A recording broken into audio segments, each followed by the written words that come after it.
Say amen. Amen. Amen. Okay, I'm glad to take questions if that's okay. Yes, sir. In your guess, how many people would you, or clergy members or pastors would you kind of predict may be struggling with that belief and non-belief? Because I agree with you, that's got to be a heavy burden to have all these people dependent on you. Realize, hey, help is not coming. Yeah. In the estimate, how many people, or how do you think that may actually be happening under the table? You know, I get that question every time. And I don't have a good answer for it. The reason I don't have that good of an answer for it is really because it's just so complicated in people's minds.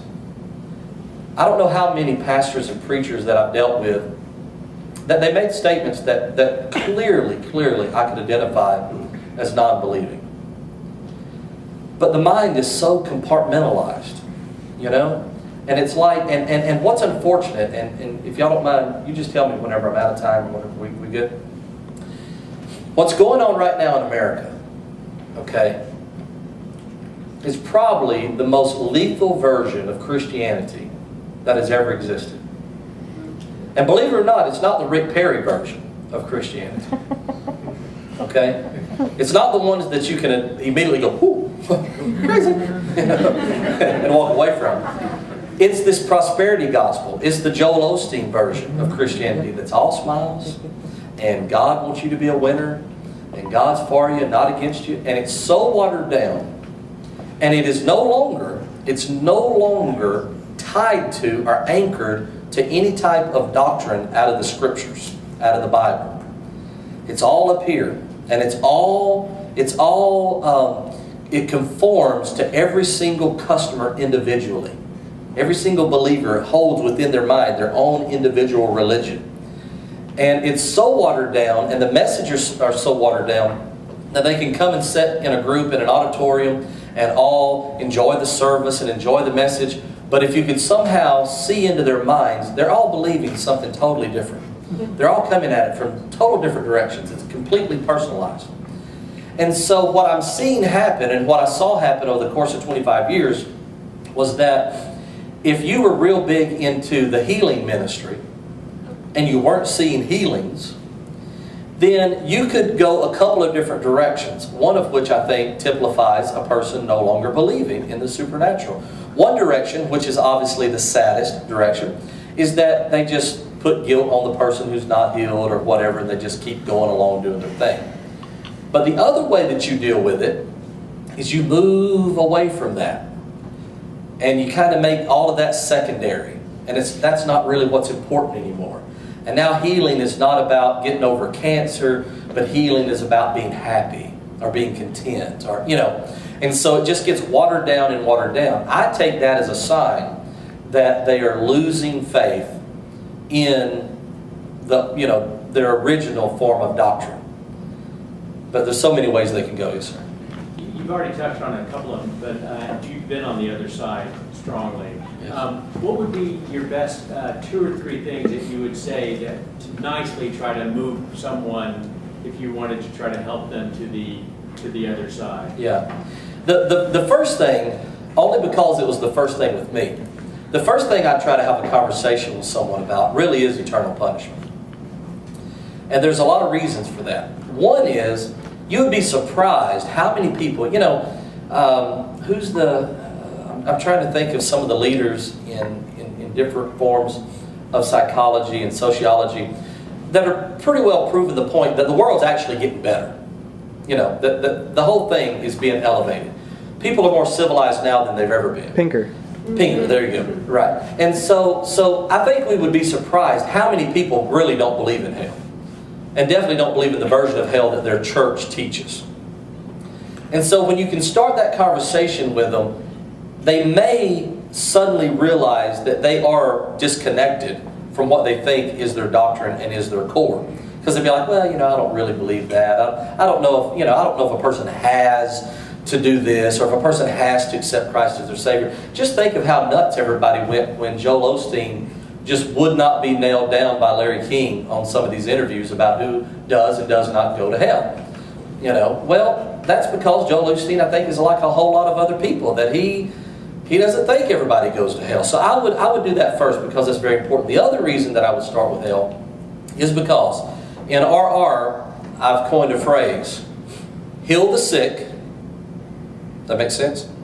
Heal the sick, but shoot the zombies. Right? If their God virus has them so infected that they're now a zombie, I first suggest you run away from them, lest they trip you up and eat your brain. Because it's not worth your time. Right? That would be my first thing. But if you can't do that, then hit them with the shotgun of science and reason and move on.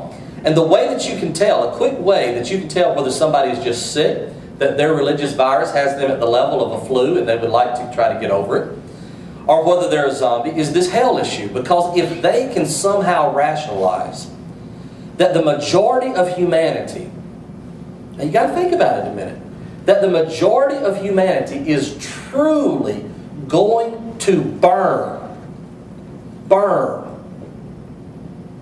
fire, burn, forever. If they can rationalize that, then I say to hell with them. Because their humanity isn't strong enough in them to make a difference. So that's an important one.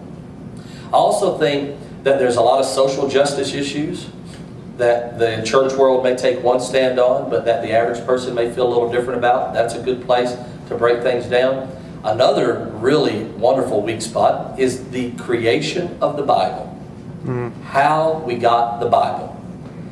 Because if you can ever get a person to admit that the Bible is not solid ground, all right, that it's got all these different authors and some of them are saying different things, I'm telling you, the Apostle Paul and James completely disagree in the New Testament. Completely disagree with each other. They even use the same story to make their point, and they still completely disagree with each other. So if a person's religious foundation is on the Bible, once they begin to see that break away, as I like to say, no Genesis, no God. You lose Genesis for fundamentalists, they don't have a God left. Because all of those pieces tie in together. And at the least, what will happen is they'll have to admit that their whole religious concept is individualized and is just in their head, and they have no basis for it, which adults call imagination. Who's next? Yes, ma'am. I think within the non-believer community, there are people who feel it's important to go out and convert the believers. Yeah. And there are others who feel like, let's just live together and not try to do that. I'm just curious about your... Well, this is going to sound extremely political, but I did have a political career during the whole time that I was doing all of this. I think it takes everybody. I really do. Now, would I be one to go knock doors and try to find fresh meat and try to deconvert them? It wouldn't be my take on it. I mean, I was even a horrible evangelist for the other side. So it wouldn't be my take. Pastors would look at me funny like, you've been here for 3 weeks preaching and you haven't had an altar call yet. It's not my thing. I really think it takes everybody. And I really think that, though I try not to be offensive, I don't argue with anybody on Facebook. I've got lots of friends that'll take care of that for me, Something would come up posted and my son would say, what are you going to do about that? And I said, I'm just going to wait about 15 minutes, give my friends a dog pile on. Though it's not my intention to be offensive, I think there needs to be people out there who are offensive. I think there needs to be just the really obscene, nasty, in-your-face form of atheism. I think there needs to be a militant form of atheism. And then there needs to be kind of soft and fluffy, and I'm not saying that because of my weight, soft and fluffy form of atheism where people can feel comfortable to come in and we can work with them. I truly think it takes all types. I had someone back in city administration days, we were having a serious problem with our wastewater treatment plant, and one of these brilliant public works kind of guys, he said, the solution to pollution is dilution. And I think that's the truth. If we consider this God virus, if we consider religion to be a pollution within our culture, then what we need to do is dilute the culture. So I think everybody needs a YouTube channel. Everybody needs a podcast. Everybody needs an organization. Everybody needs to be involved doing everything that they can, because it takes everybody. That's my, not only is that political, but I think that's the way it works. Because when I was really struggling with some of these things, it was the audacity of some of these YouTube videos that, there's one part of me that wanted to jump up and throw my laptop out in the yard, like, oh, good gracious, how horrible. But there's another part of me that was deeply affected by that. It reached deeper than if somebody had been warm and fuzzy and said, well, think about this. So I think that's it, right? Yes, sir. You talked about some of your seeds of doubt that you had along the way. Can you think of maybe your final straw, the moment you were just like, I deny the Holy Spirit type moment? Yes, absolutely. The only reason I didn't bring it up is because I've talked about it so many times. But I'd stopped pastoring, and I was back evangelizing and also doing some other secular work. I got a call from a young lady that we had almost adopted her as our daughter. She didn't live with us, she was an adult, but we were really, really, really close to her. She had followed me through a couple of different churches. And she called me about midnight one night, and so I ran downstairs and got in the guest bathroom, to not wake everybody up. And her brother had been in a horrible, horrible accident. And I knew immediately that the reason she was calling is because she wanted me to pray for her and to pray for him. And as I've said so many times, maybe if it had been the week prior or the month prior or whatever, just for her own emotional well-being at that moment, she's in the emergency room, in this situation, I might could have done it just because I loved her so much. But at that moment, it was crystal clear to me that I did not believe. It was crystal clear that praying for her, after praying for so many people, that praying for her and praying for her brother would be a farce, that it would not help anything. And so I just danced around the subject and didn't pray for her. And that moment was devastating, because the only thing that she wanted from me was the only thing that I couldn't give, and I loved her dearly. And I realized that if I couldn't pray for her, if I couldn't fake it for her, then I'd never fake it for anybody ever again. And it became crystal clear of how much of a facade that it really was. And I know that's not exactly the question that you're asking, but it was so many, very slowly and gradually through the years, 25 years of learning one thing after another. But that was the turning point. That's when, that night, I emailed Dan Barker. I had remembered Dan Barker and his book, Losing Faith in Faith, back in the 90s. And I emailed his email through Freedom from Religion. And Dan Barker called me the next day. And that's how I got in the Clergy Project. It's funny, there was a popular clip from Bill O'Reilly with Richard Dawkins, and they're up there debating the issues that they debate. And as you listen to that, it's weird to my ear, because it sounds like O'Reilly is treating it as a choice. Yes. And if you listen to it, it almost sounds like he's just saying, well, I just choose to go with faith. It's like, yes, he doesn't believe. Right. No. And exactly. I don't know if he's admitted it to himself yet, but he's just treating it like a simple choice rather than something profound that you would think. Right. That is exactly what is happening for so many people. Now, don't get me wrong. The mind is very complex and can be very deceiving. You can have delusions. And so the person can have experiences that causes them to not have to do that. The mind can create a vision, the mind can create some type of sensory perception to where you refer back to that all the time and you're like, that happened. Because I heard the voice of God. I heard it just as well as I heard you speaking just a second ago. I heard an audible voice. I've had visions. I saw Jesus as well as I see you right now. I wasn't playing around. This was very, very for real for me. But I do think that the majority of people, that they think pretending is faith. So much so has the prosperity gospel. Everybody know what the prosperity gospel is? It's the idea that if you believe that you will receive, you believe you receive, that name it and claim it. That if you follow whoever's program it is, Joel Osteen or whoever, Pat Robinson, whoever, if you follow their program, then God will eventually make you wealthy, God will make you healthy, God will make you wise. You know, all of these things that the American dream wants you to have. And you can't underestimate the nexus that's been created between capitalism, this version of marketing, and this watered down version of Christianity. All of these pieces play together to the point now that I would say the Yahweh, the Jehovah of Martin Luther is not the same Yahweh and Jehovah as Joel Osteen. It's not the same God. There's such a divergence from the line of thought. And so now it's to the point of that I've had this bad cold for the last few days. The thing for me to do in order to be healed is to pretend I don't have the cold. That's what it's for me to say. They say, well, how's your cold? I'm great, I'm fine, I'm good. Snot running down my face, you know. I'm great, I'm fine. You know, they're like, would you like a, you know, while you're being healed, does you need a Kleenex, you know. And that's the point that it's gotten to. And people think that's faith. They think that's believing something. And for them, it really is a choice. They make a choice to pretend something that they don't believe. And that's why they automatically think that we're making a choice. Because the whole thing about them is a choice, so they think it must be a choice for us as well. When really, we're just not pretending. You know, it's the default position. Yes, sir. I appreciate everything you're saying. I feel like you're kind of saying a lot of my story, my life.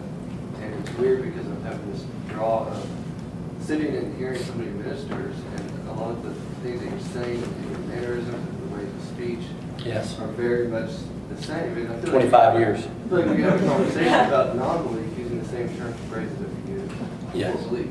Yes. My question to you is on a personal note, reconciling some of these deep relationships with family, with friends, people that you care about that have been in your life for so long.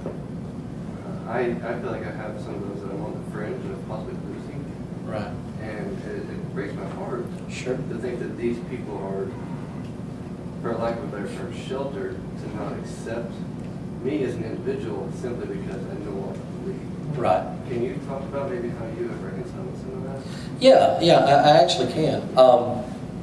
And it's all still new, so I've got a lot of reconciliation that's left to be done.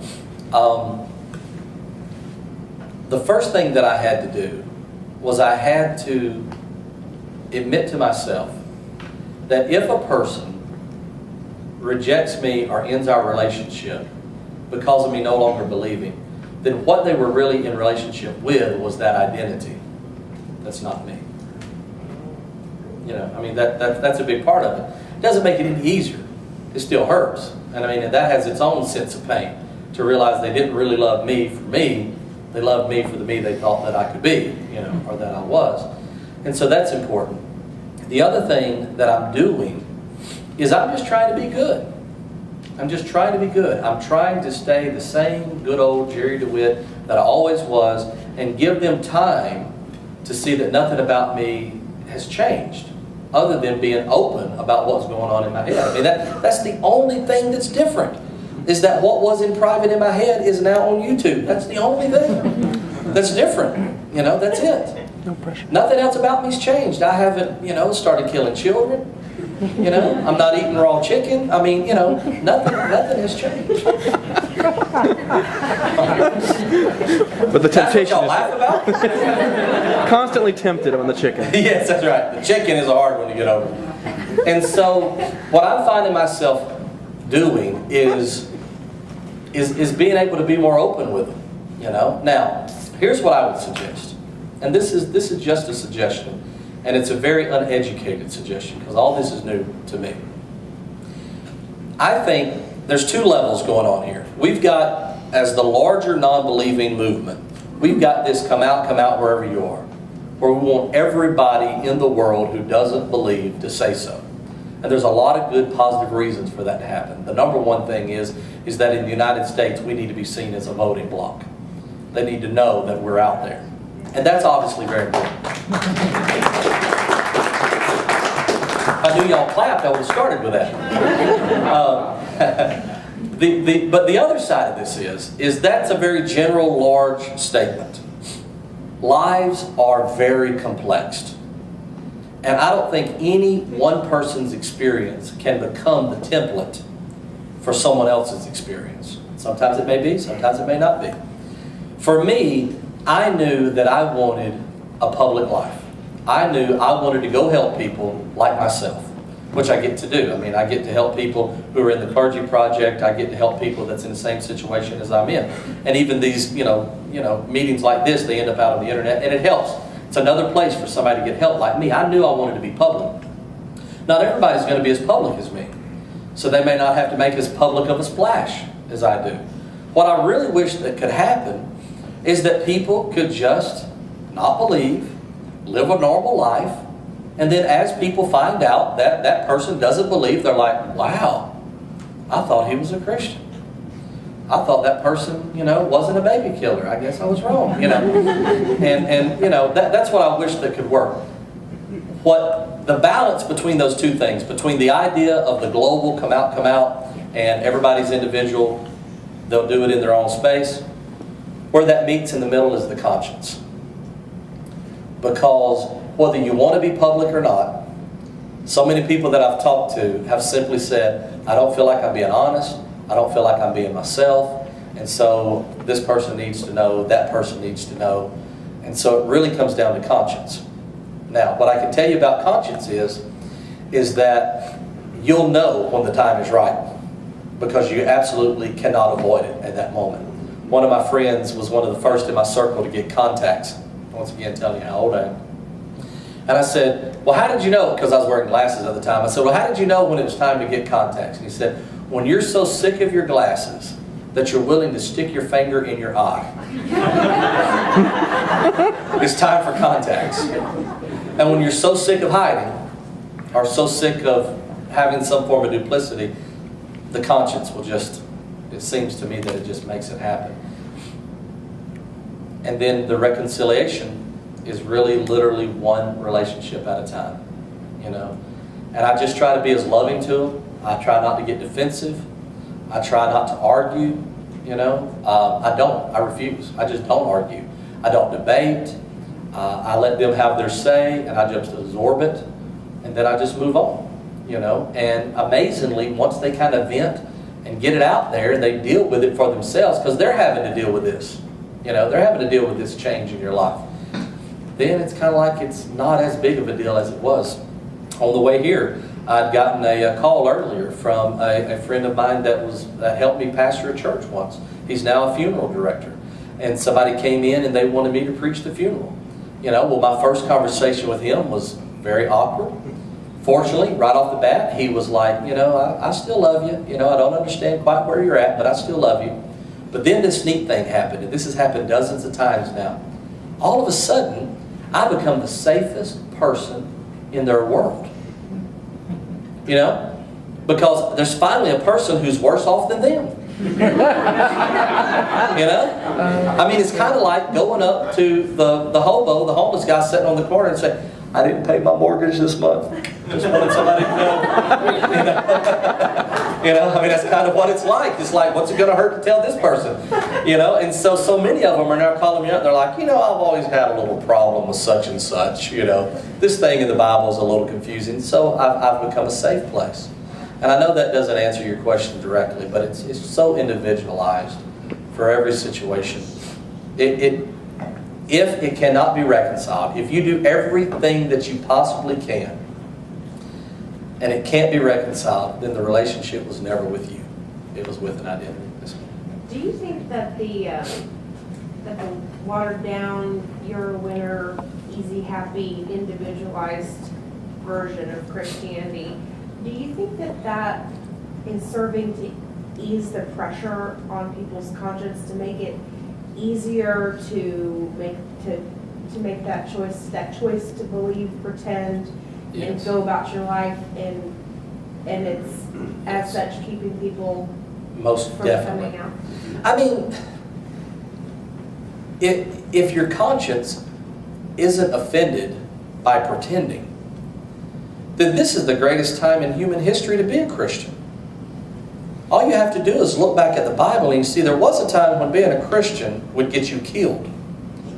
And obviously in certain countries, that's still true. But in the United States, it's gotten to the point, I call it AmeriGod. All right, this version of God is just this Americanized version, this westernized version of this deity. It's not even the same one of the Bible. To the extent that people will say, oh, well, you know, God's not really against homosexuality. Oh, yes, He is. Yahweh of the Old Testament was against homosexuality, or at least the people speaking on His behalf were. You know, stop pretending that it's not that way. Well, in the New Testament, no, in the New Testament, the Apostle Paul, his main spokesman, was against homosexuality. He talks about it. But this AmeriGod is so watered down that almost anybody can still be part of the club, can still be there, to the extent that driving up towards Kansas, everybody on talk radio was freaking out because of President Obama's health care bill thing and the Catholics and all of that. Losing their minds. And so here you have Glenn Beck, all right, Mormon. In case all you Christians out there didn't know, he's Mormon. All right, and y'all don't believe he's, you know, a Christian whenever he's Mormon.